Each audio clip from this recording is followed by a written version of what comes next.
அன்பார்ந்த தாய்க்குலமை, உங்கள் அனைவருக்கும் இந்த நேரத்திலே நன்றி கூற கடமைப்பட்டவனாக இருக்கிறேன். ஏனெனில் நீங்கள் இன்று இந்த சாயந்திரம் பெரும் கூட்டமாக இங்கே வருகை தந்து ஸ்ரீதரன் அவருடைய வெற்றியை நீங்கள் நிச்சயப்படுத்தியிருக்கிறீர்கள். எனவே அதற்காக உங்களுக்கு நான் நன்றி கூற கடமைப்பட்டிருக்கிறேன். உங்களுடைய பிரதேசம் தமிழர் வாழுகின்ற பிரதேசத்திலே ஒரு முக்கியமான இடம். இங்கே எனக்கு முன்னர் பேசிய வேளமா லிகிதன் பேசுகின்ற பொழுது காந்தன் அவர்கள் இருந்தால் சில கருத்துக்களை கூறியிருப்பார் என்று கூறியிருந்தார். அதே வண்ணமாக இந்த அக்கராயன் பிரதேசம் பரம்பரையாக முன்னோடிகளாக தமிழர்கள் முன்னொரு காலத்திலே நன்றாக வாழ்ந்தார்கள் என்பதற்கு பல சான்றுகளை இதற்கு சான்றாக அண்மையிலே யாழ்ப்பாண பல்கலைக்கழகத்தினுடைய உபவேந்தர் அவர்கள் புரொஃபசர் பேராசிரியர் பத்மநாதன் அவர்கள் தமிழர்கள் இந்த நாட்டிலே வாழ்ந்தார்கள் என்பதற்கு ஆதாரமாக 20 நூற்றாண்டுகளுக்கு முன்னமே அவர்கள் வாழ்ந்ததற்குரிய சான்றுகள் இங்கே இருக்கின்றன, தமிழ் பேசுகின்ற நல்லுலகிலே இருக்கின்றது என்பதையும் இங்கே எங்களுக்கு சுட்டிக்காட்டியிருக்கிறார்கள்.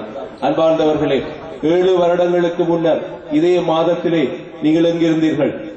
நாங்கள் மூட்டை முடிச்சுகளுடன் எங்களுடைய வாழ்விடங்களை விட்டு விலகி சென்றோம் என்பதை நினைவுகூர கடமைப்பட்டிருக்கிறேன். ஏன் அதை செய்தீர்கள்? யார் உங்களை எங்களுடைய ஊரிலே இருந்து வெளியிலே போக சொன்னார்கள்?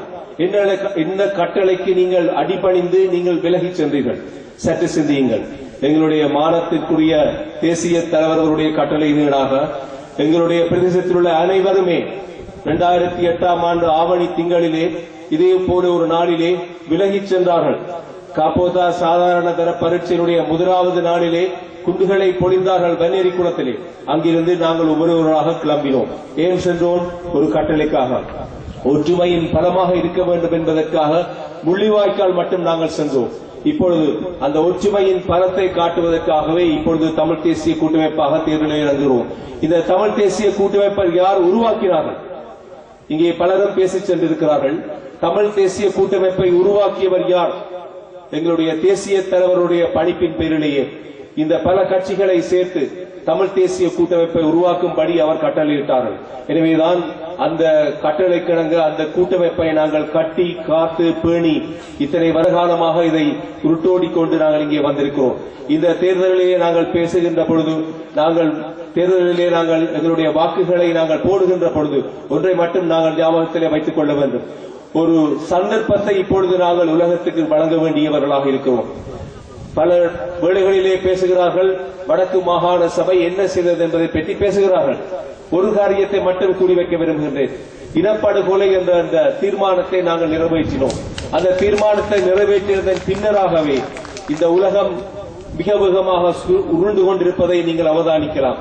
செப்டம்பர் மாதத்திலே வெளிவருகின்ற அறிக்கையை அதற்கு ஆதாரமூட்டுவதற்கும் உரமூட்டுவதற்குமாக நாங்கள் 20 அங்கத்தவர்களை இந்த தேர்தல் மூலம் தெரிவு செய்ய வேண்டியிருக்கிறது. எனவேதான் அன்பார்ந்தவர்களே, எங்களுடைய இந்த தேர்தல் எங்களுக்கு ஒரு முக்கிய களமாக இருக்கிறது. 2010ஆம் ஆண்டு யாழ் தேர்தல் மாவட்டத்திலே கிளர்ச்சி மாவட்டம் உட்பட 7 லட்சத்துக்கு அதிகமானவர்கள் வாக்காளராக இருந்தார்கள். இப்பொழுது 2 லட்சம் மக்கள் குறைவாக இருக்கிறார்கள். எனவே அந்த 2 லட்சம் மக்கள் குறைந்ததாக 5,20,000 பேர் வாக்காளர்கள் இருக்கிறார்கள். அவ்வளவு பேருமே வாக்கு போட செல்ல மாட்டார்கள். நாங்கள் 4 லட்சம் மக்கள் வாக்கு போடுவார் என்ற ஒரு பெரும் நம்பிக்கையிலே உங்களிடத்திலே வாக்கு கேட்க வந்திருக்கிறோம்.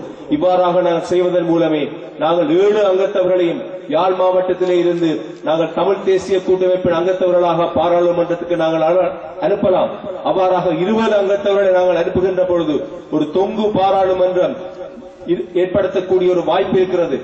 ஐக்கிய தேசிய கட்சிக்கோ அன்றில் சுதந்திர கட்சிக்கோ போதிய அளவு இடங்கள் இராமல் அவர்கள் அரசாங்கத்தை அமைப்பதற்கு வேறு கட்சியினுடைய ஆதரவை நாட வேண்டியிருக்கும். எனவேதான் 20 அங்கத்தவர்களை 20 எம்பிமார்களை நாங்கள் தேர்ந்தெடுப்போமே. ஆனால் எங்களுக்கு அவருடைய பேரம் பேசுவதற்குரிய ஒரு நல்ல ஒரு சந்தர்ப்பம் ஏற்படும். எனவே அன்பார்ந்த வாக்காளர் பெருமக்களே, நீங்கள் சிந்தித்து செயற்படும்படி கேட்டுக்கொள்கிறேன். உங்களுடைய வாக்குச்சீட்டு சற்று நீளமானதாக வரப்போகிறது. ஏனெனில் இங்கே கூறியது போல பல 10 கணக்கான அங்கத்தவர்கள் இங்கே போட்டு போனார்கள். பல கட்சிகள், 16 கட்சிகள், 5 சுயேட்சை கட்சிகள், 21 சின்னங்கள் கொண்ட பெரிய வாக்குச்சீட்டாக வரும்.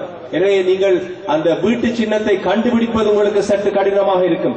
எனவே அவதானமாக பார்த்து, அதிகமாக 3வது இடத்திலே இந்த வீட்டு சின்னம் வரப்போகிறது. அந்த வீட்டு சின்னத்துக்கு பக்கத்தே உங்களுடைய புள்ளடியை இட்டு உங்களுக்கு விருப்பமான இலக்கங்களுக்கு மேல் உங்களுடைய புல்லடிகள் இடும்படி கேட்டுக்கொள்கிறேன். ஆனால் மறந்து விடாதீர்கள், எங்களுடைய தலைவன், எங்களுடைய மண்ணின் மைந்தன் ஸ்ரீதரன் அவர்களுடைய 10ஆம் இலக்கத்துக்கு மேல் உங்களுடைய வாக்கு சீட்டு அந்த நம்பருக்கு மேல் புல்லடியை இட்டு அவரை அமோகமாக வெற்றிகள் நம்புகிறோம். இது இந்த பிரதேசத்திலே நாங்கள் பல கூட்டங்களை இந்த எங்களுடைய மாவட்டத்திலே நடத்தினாலும் உங்களுடைய இந்த கிராமத்திலே பெருந்திரளாக நீங்கள் இங்கே வருகை தந்து எங்களை நீங்கள் உற்சாகப்படுத்தீர்கள். இதே போல நீங்கள் திரும்பவும் செல்லுகின்ற பொழுது உங்களுடைய வீட்டிலே உங்களுடைய உறவினர்களுக்கு உங்களுடைய முன்வீடு உங்களுடைய பின்வீடு யாவரையுமே இந்த வாக்குச்சீட்டுக்கு ஆவணி மாதம் 17ஆம் தேதி கூட்டிச் சென்று பெரும் வெற்றி வாகை சூடுவதற்கு நீங்கள் உதவுவோம் என்று கேட்டு நன்றி கூறி விடைபெறுகிறேன். நன்றி, வணக்கம்.